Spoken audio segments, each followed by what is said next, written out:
சிவகங்கை மாவட்டம் காரைக்குடியில் மாவட்ட உரிமையியல் குற்றவியல் நடுவர் விரைவு நீதிமன்றங்கள் செயல்படுகிறது. மாநகராட்சியாக தரம் உயர்த்தப்பட்டதால் இங்கு மாவட்ட மற்றும் சார்பு நீதிமன்றங்கள் அமைக்க வேண்டும் என வழக்கறிஞர் சங்கம் மற்றும் பொதுமக்கள் சார்பில் கோரிக்கை வைத்து வந்தனர். நீதிமன்ற வளாகத்தில் சார்பு நீதிமன்றம் அமைப்பதற்கான உத்தரவை ஏற்கனவே தமிழக அரசு உத்தரவிட்டிருந்தது.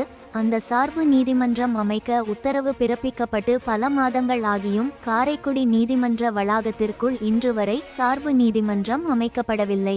எனவே காரைக்குடி நீதிமன்ற வளாகத்திற்குள் உடனடியாக சார்பு நீதிமன்றத்தை அமைத்திட தமிழக அரசை வலியுறுத்தி காரைக்குடி வழக்கறிஞர்கள் சங்கத்தின் சார்பில் இன்றும் நாளையும் 2 நாட்கள் காரைக்குடி நீதிமன்ற வாயில் முன்பு மாபெரும் அடையாள உண்ணாவிரத போராட்டம் நடைபெற்று வருகிறது.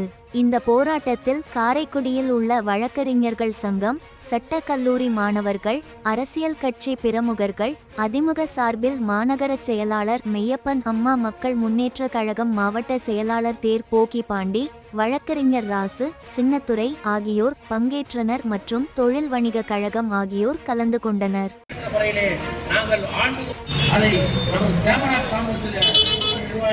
அடிக்கடி கூட அதை பதிவு செய்வார்கள். எங்களுக்கு ஒரு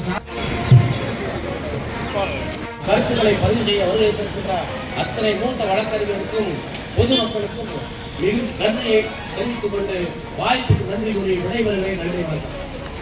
காரைக்குடி மாநகரத்திற்கு வழக்கறிஞர் புரட்சி தினம் என்று பெயரிட வேண்டும்.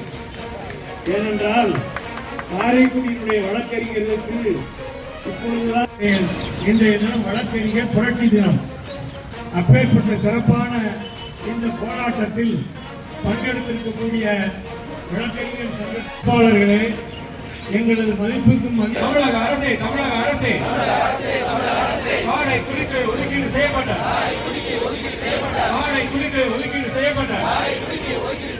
சார்பு நீதிமன்றத்தை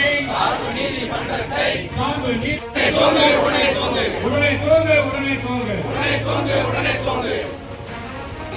தமிழக அரசே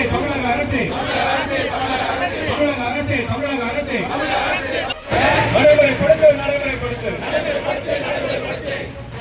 பெண்களுக்கு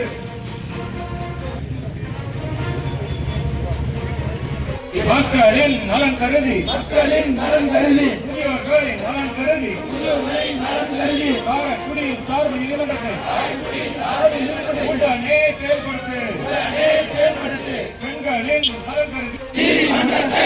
திராவிடர் கழகத்திற்கு நம்பிக்கை இல்லை. குறிப்பாக சொல்ல வேண்டும் என்றால் தந்தை பெரியார் அவர்கள் உண்ணாவிரதத்தை ஆதரித்தவர் அல்ல, எதிர்த்தவர். காரணம் தந்தை பெரியார். அந்த அடிப்படையில் உண்ணாநிலையிலே நாங்கள் பங்கேற்க